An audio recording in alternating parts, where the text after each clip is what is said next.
Que sont devenus les paysages ravagés par Chido? Des dégâts importants ont été enregistrés à l'œil nu, on peut les voir. De nombreux arbres sans feuilles, de nombreux autres déracinés. Je n'avais pas forcément ça en tête, mais Chido et Dikeledi, l'autre tempête passée un mois après, contribuent à dévaster 95% de la forêt de l'archipel, selon le ministre des Outre-mer.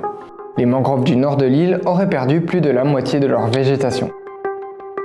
À plusieurs endroits, des branchages arrachés et des déchets entravent les rivières. Dans l'eau, plusieurs récifs coralliens connaissent des mortalités supérieures à 75%. Et plusieurs paysages sous-marins passent de ça à ça.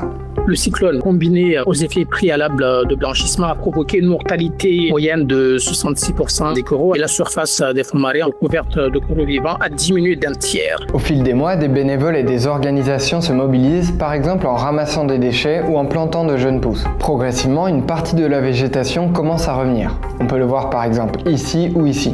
Mais aujourd'hui, plusieurs de ces richesses naturelles ne sont pas rétablies. En parcourant les côtes nord-est de Mayotte, où plusieurs mangroves ont été durement touchées, le paysage verdoyant d'autrefois n'a pas encore retrouvé sa beauté. Les feuilles des mangroves ont fait peine à pousser. Mais regardons ici, ici ou encore ici. Une autre trace laissée par Chido, ce sont plus de 100 bateaux devenus des épaves dont plusieurs sont toujours là près d'un an après. Ils peuvent représenter des déchets dans des sites naturels ou compliquer la reprise de certaines activités. Bon, il y en a déjà qui ont été sortis, évidemment, mais l'essentiel des épaves devrait être sorti dans les prochains mois.